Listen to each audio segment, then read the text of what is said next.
Dia històric al Parlament Balear que ha pres en consideració la primera iniciativa legislativa popular. És la de benestar de les generacions presents i futures. La norma, que inicia ara el seu tràmit parlamentari, ha arribat a la cambra a instància dels ecologistes del GOP, que han recollit prop de 12.000 signatures al seu favor.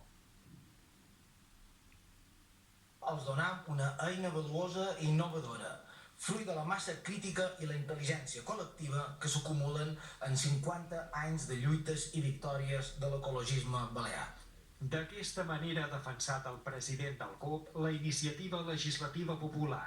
El text ha rebut el suport dels grups del pacte, així com dels diputats del grup mixt. Tots han defensat la importància de vetllar pel medi ambient i la seva sostenibilitat. Cualquier actividad humana tiene un impacto en la naturaleza. Conocer sus características y su profundidad y su intensidad es, por tanto, fundamental. És inequívoc que la causa de l'escalfament actual de l'atmosfera, la Terra i els oceans deriva principalment de l'activitat humana. Introduir en l'ordenament jurídic d'aquestes illes i, per tant, donar carta de naturalesa al concepte de benestar de les generacions futures.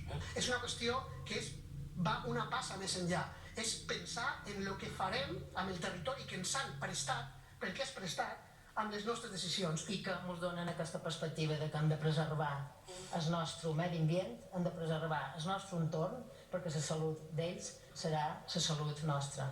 El Partit Popular, Ciutadans i el PSI s'han mostrat a favor de la filosofia de la iniciativa, tot i els peròs que han posat a la norma. Compartim l'objectiu últim d'aquesta llei, que és la sostenibilitat i ser capaços de deixar com a herència als nostres fills i als nostres nets un millor entorn. Pongamos molinos, apostemos por la energía eólica, cumplamos con las obligaciones con las que tenemos que cumplir para rebajar nuestra cuota de emisiones. La capacitat legislativa d'un poder democràtic constituït quedaria limitada per una comissió.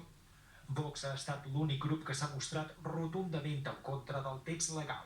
Esta ley, posiblemente una de las peores que hemos visto llevar a esta Cámara, de las más absurdas, no tiene ni pies ni cabeza. Y miren que aquí han traído ustedes tonterías. La presa en consideració de la iniciativa legislativa popular de benestar de les generacions presents i futures ha rebut 31 vots a favor, de 8 abstencions i 4 sufragis en contra.